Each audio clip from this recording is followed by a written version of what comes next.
I'm Shamir. This is my sister. Hi, I'm Saya. Are you using real names?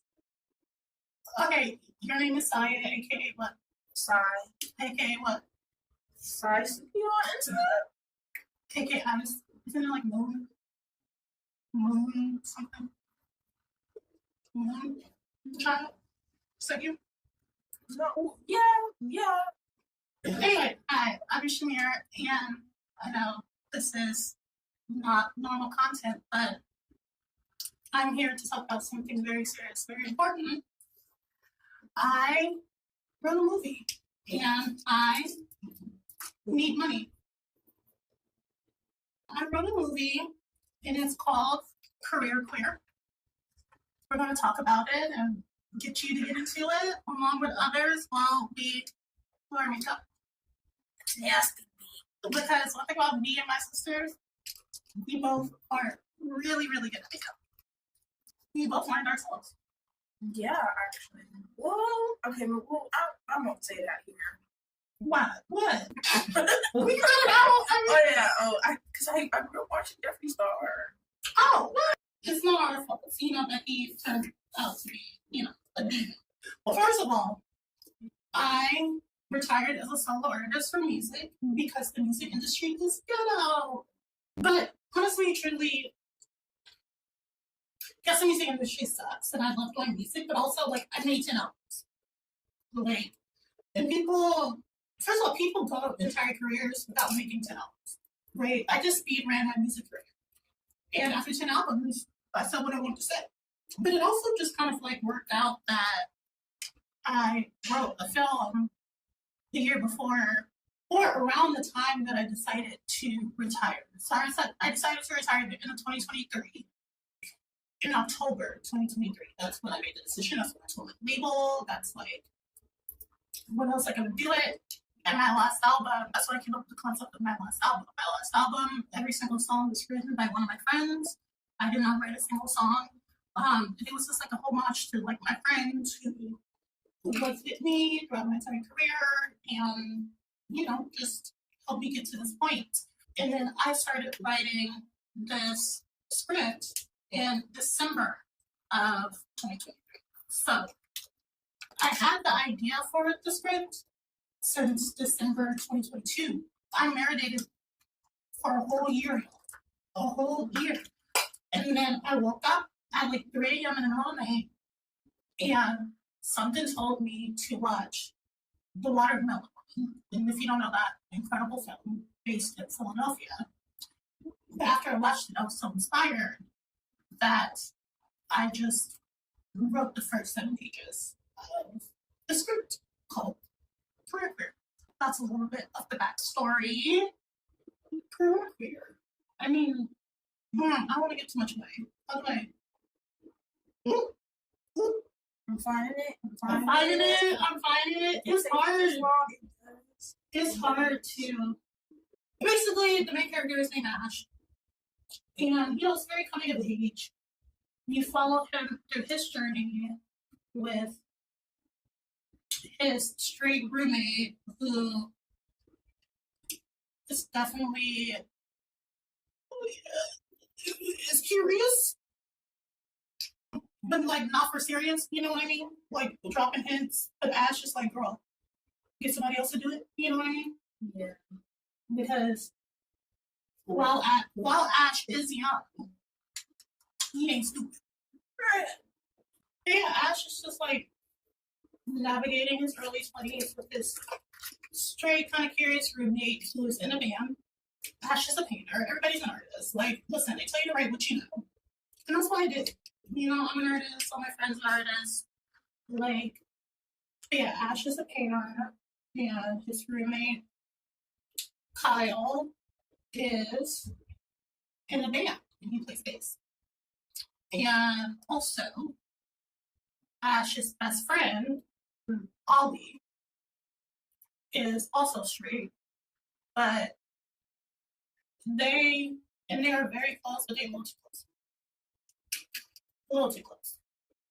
Or not even so much too close, it's just that with most young men, they don't know boundaries. Boundaries is a new concept for the girlies when you're in your early 20s. And again, this is plucked from my life. Codependency between queer people and straight people. And how, in a patriarchal society, honestly, women are, put up to the task to Take care. couldn't do better myself. But people don't talk about how when niggas can't find women to do everything, that shit transfers over to their queer friends. At least in my experience. It kind of touches on that. Ash's best friend, Ollie, is producing an EP for Kyle, and he needs the lead singer, who is named Ryan. And Ryan is really shy, very quiet, very and obviously to keep it true to life, Ash is a barista. Because, of course. Period. And I'm going to make a mean caramel ribbon crunch. Whatever that is. Frappuccino. And yeah, it just kind of goes through, the journey of queer friendship and codependency and Ash's relationship with Ryan. And also Ash, has a workspace where he paints and he shares it with a non-binary person named Beep. I want to meet Beep. Beep is fun. Beep is one of my favorites. And then Ash's bestie, who is probably going to be played by this one, who works at the coffee shop. Her name is Claire. She's fun and funny, much like my dear sister here. You can believe we're 10 years apart. I get carded more than you. It's because, my problem is that I look too juvenile and I have a cartoon voice. I don't sound like a cartoon too. How come we haven't tried voice acting? No, actually, I take that back.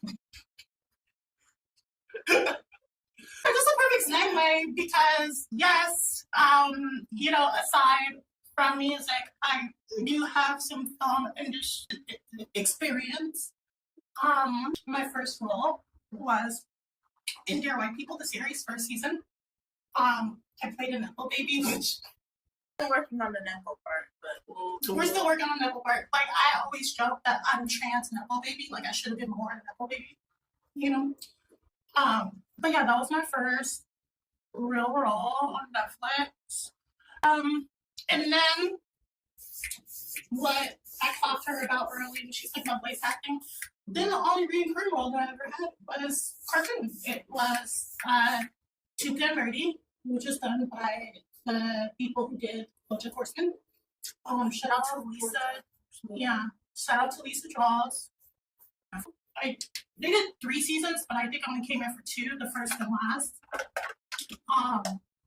And it was such a fun experience. I played a big titty plant girly pop with pet turtles.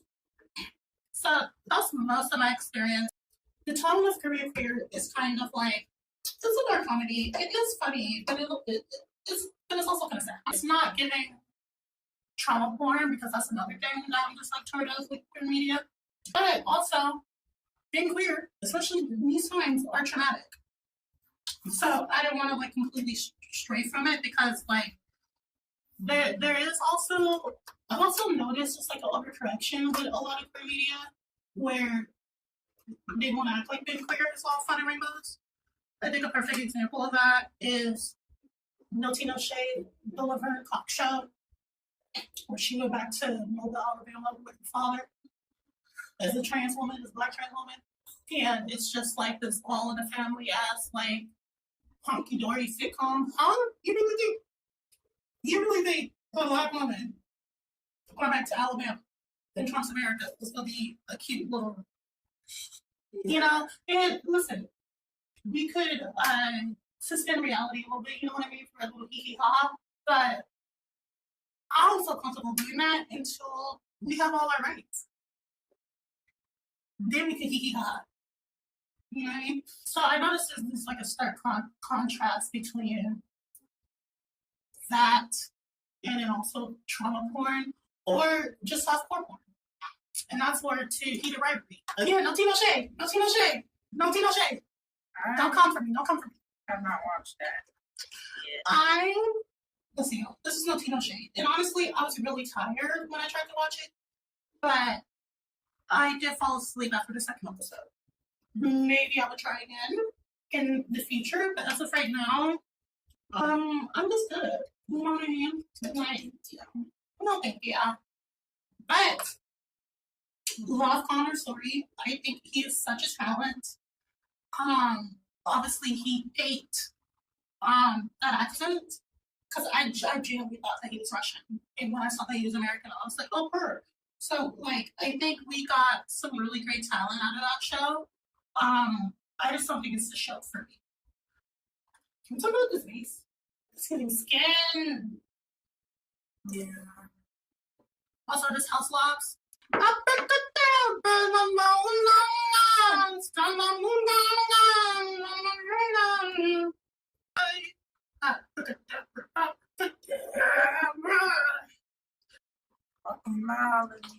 Times. But you got it. It'll be, no.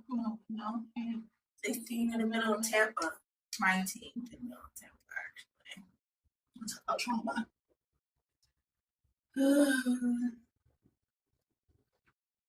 How long did you spend in Tampa? A year. Really, a whole year? You didn't feel like a year. Time goes by fast when you're not conscious. Yeah, she went to Tampa. It wasn't it, but then also it was like Florida. Yeah. When you texted me that you was on a Trump party, I was like, you said it was I gotta do the get a roof over her head and eat for a night. But yeah, I kind of forgot about that. Mind you, the girl in question who invited me to the party, she's Hispanic. Of course. Very clearly Hispanic. I mean, of course, not all of them is, but yeah. They really came out the woodwork this last election. Yeah. The Hispanics for Trumps or whatever. Anyway, back to career queer. Speaking of queer, she's also freaking queer. All I can do is queer.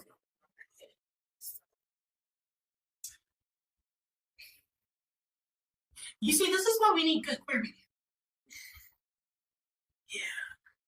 Because it gets lost. You know what I mean? Yeah, queer.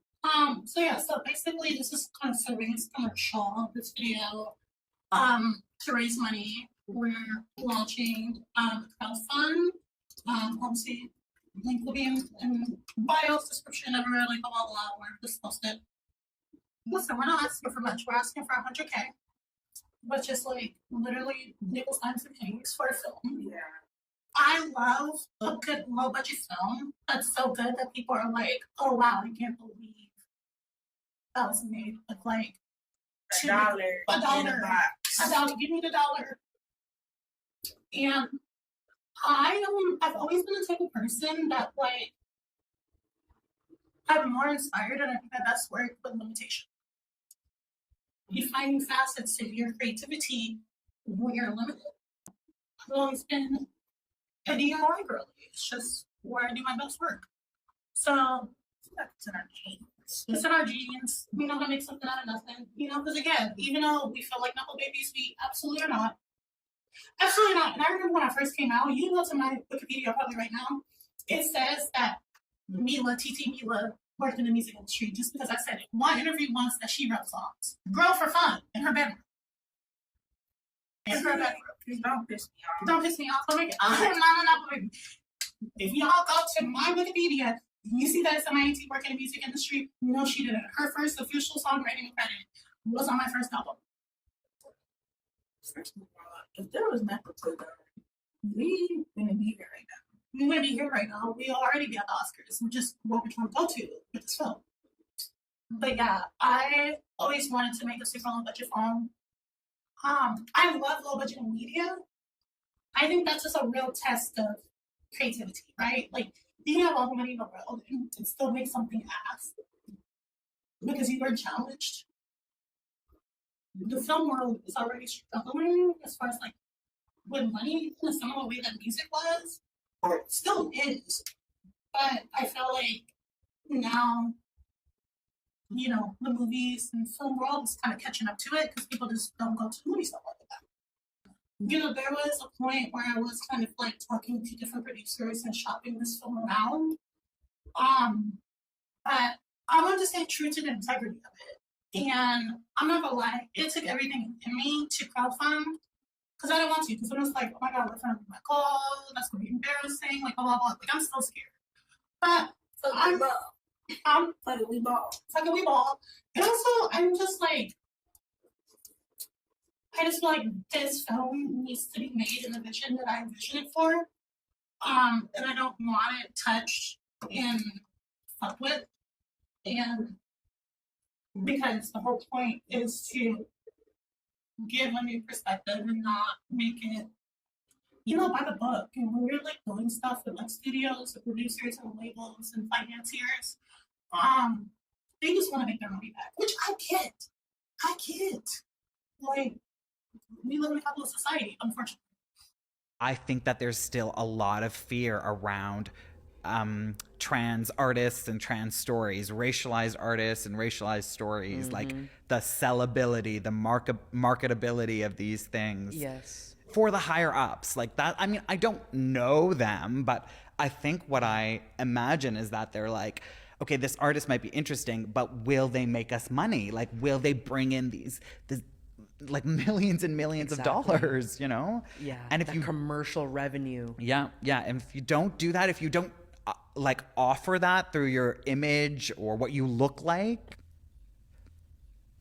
then it's kind of not happening for you, you know? And that's the real tragedy. It's like, we're not, this business, it shouldn't be so much about what we look like.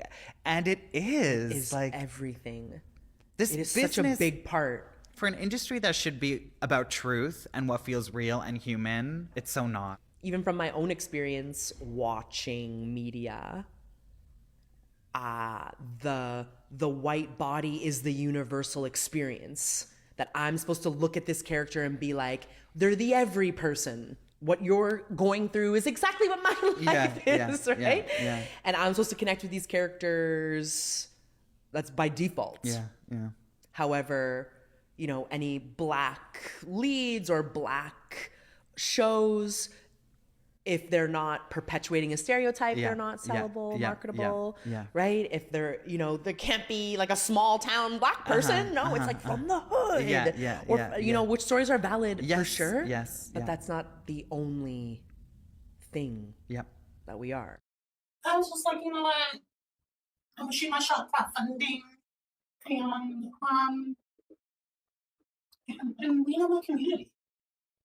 Support queer media. Black queer media. Black queer media at that. Now, listen. Summer 2024, I got together and I shot, edited it, like, directed, did everything myself. A scene from the film that you will see at the end of this video. Back to what you said about it being queer black media. Now listen, in the scene, there is a white twink playing Ash, the main character. But do know that I do want Ash, the main character, to be black. Okay?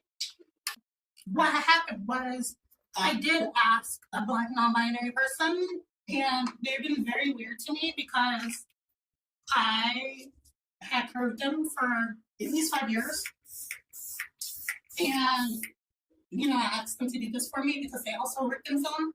And they said, why are you coming here asking for favors when you've been covering my advances for a half a decade now at this point? And I'm like, you know what, you got a point, but damn, maybe I would have fucking feel me. I was really peed off and couldn't sleep that night.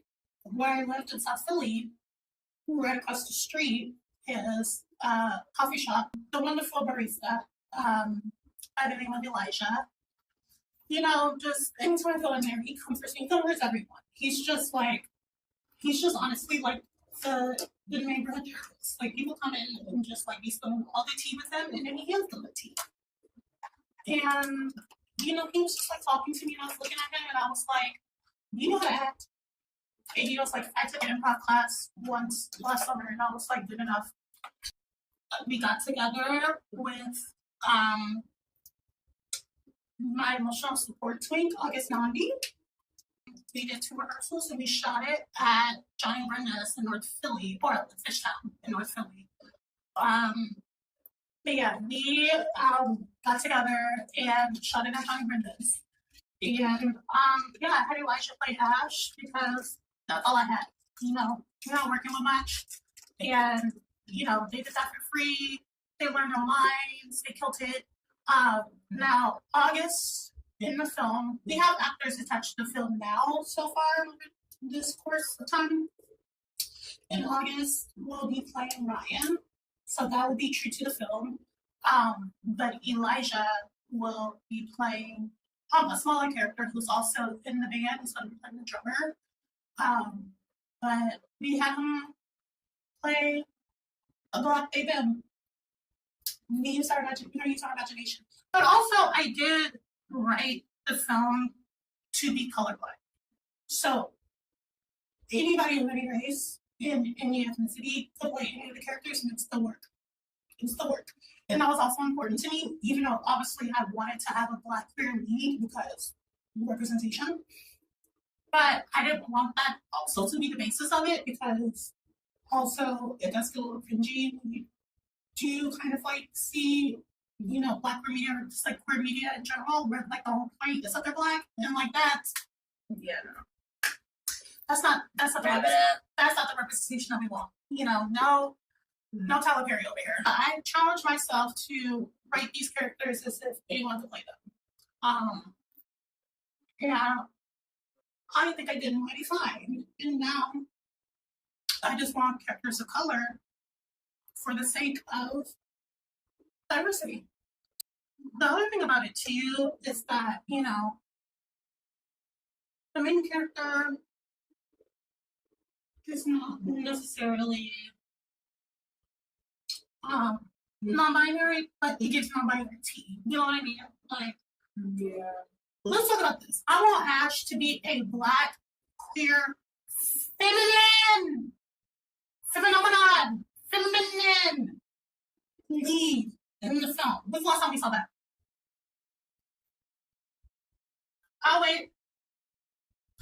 That's like one of my other problems about Hater Rivalry, where I really just can't get into it, because it's just like, listen, I know they're hockey players, so like, how feminine could they be? Like, I don't see why feminine can play hockey, but that's besides the point. Aside from that, it's just like, would the show be that big if they weren't masculine and traditionally male? No. So that's another thing. I just like, with career queer, I just want to give everything that I want to see. I feel like a lot of people could, should, and can get behind that. I hope so. You know what? You don't need to hang y'all. I'm not asking for much money. I'm asking for pennies. For pennies. And if you don't go listen to me, I hit up some wonderful celebrity famous people who are much more famous than I. And coincidentally, all of them are straight. So ally, say hi, ally. And I'm not gonna hold you. I reached out to a lot of people to help me out with this commercial and to do some testimonials and speak on my behalf. And a couple of them was clear. Did I hear back from them? No. But anyway, let's just some allies that I've worked with throughout my time in my career, who wants to see this film be made. So I'll cut to them. Hello, James Acaster here, and I'm excited for Career Queer by my good friend Shamir. Hey, it's Ben Lee. I'm a friend and collaborator of Shamir's, and I got to read the script late last year for Career Queer, and like with everything Shamir does, I just think it's got to happen. It's got to be made. It's original and unique and creative, and Shamir also directed a music video for me, Slow Down, a song I made, and it was a really beautiful video and really just, I don't know, the whole directing, the tone was just, it made me really optimistic and about like wanting to see a full work, a feature work in that unique voice that we all love. So yeah, I'm really excited for Career Queer. Yeah, that in the video, like literally almost made me cry. I love you, Dan. Shout out, Dan. But yeah, I guess this is the part where I show you the scene that we shot. Again, please keep in mind I did every single thing myself. Edited everything. I'm not the strongest editor, so please be easy. It's obviously just a proof of concept situation. But I hope it kind of like gives you an idea of like what we want, and then also just like I said, pretend that Ash is black and like more fabulous, like me. Okay. Anyway, hit it. Career Queer.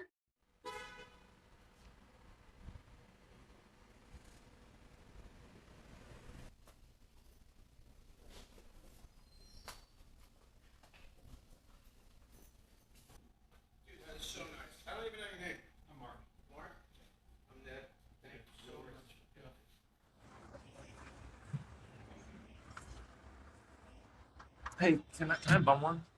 Yeah, of course.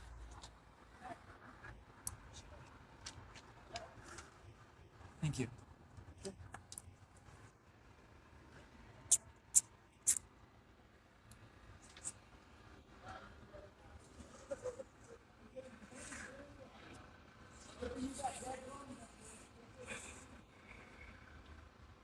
You're really good.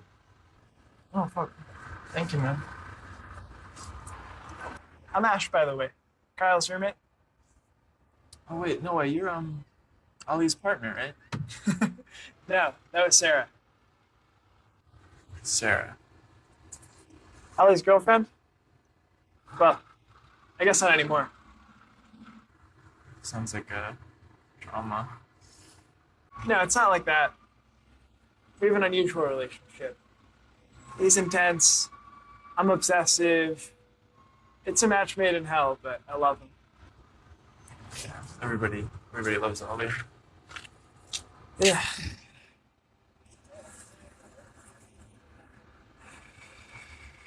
Hey, I hope it's okay that he gave me a preview of what y'all been cooking. You're really talented. Thank you.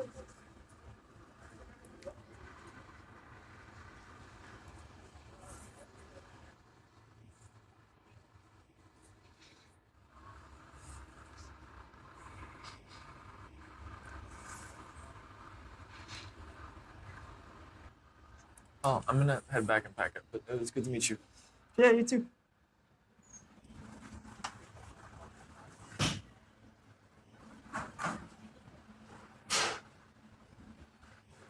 It's in natural cell system right now, so. Hey, so sister. Hey. Not that. See your two fingers touch. Ugly. Final looks. Also, Sunny gave me this. I'm keeping it because it's very not very perfect what I want. And yeah, Career Queer, donate so you can see this gorgeous face on screen. Now this is your chance to be a Nepal sibling. So help my sister be a Nepal sibling. Right. You think she will audition for this role? No. Is it still gonna give? Yeah. Oh, still gonna give. She's one of the funniest people that I know. You support Career Queer. If you don't believe me, believe James Acaster. Believe Ben Lee. Like, coming on. It helped me being one of the next great queer voices in film. Queer siblings, by the way. Queer siblings, by the way. Mothers of Rainbow Factory. Like, come on. So, similar